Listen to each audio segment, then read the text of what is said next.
Hey YouTube, just chilling out in the garage with my beverage of choice for now. What we got here is Wiha's complete set of precision screwdrivers. I also got the stand with it, with all the holes in it to put all the tools in. I gotta tell you guys, I'm really impressed with the quality. I've said it before, you can't go wrong with tools that are made in Germany. That country just knows how to make a precision tool. I'm not saying others don't, but Germany tends to get it right most of the time. But anyway, I'm going to be putting all those in here and putting it in my toolbox, or at least the top part.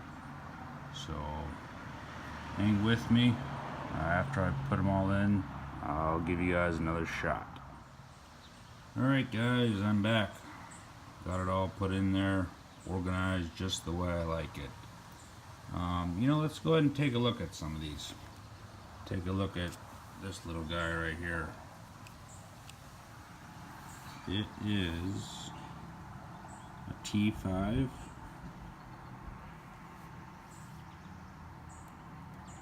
Very well made. Even those small ones, I really like them. Take a look at one of their bigger flatheads. It looks like they have a little bit of a coating or a finish on their tips on all of them.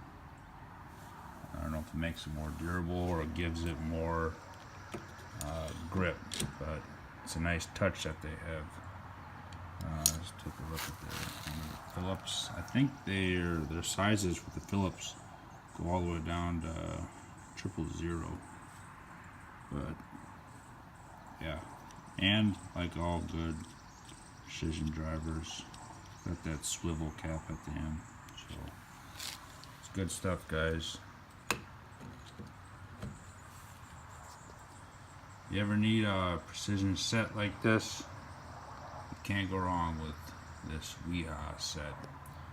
Oh, let's see, it cost, boy, it was about 200 bucks, something like that. Yeah, you may say it sounds like a lot, but in the end, if it's worth it, it's worth it. Alright guys, there it is. Either way, like and subscribe, but catch you later.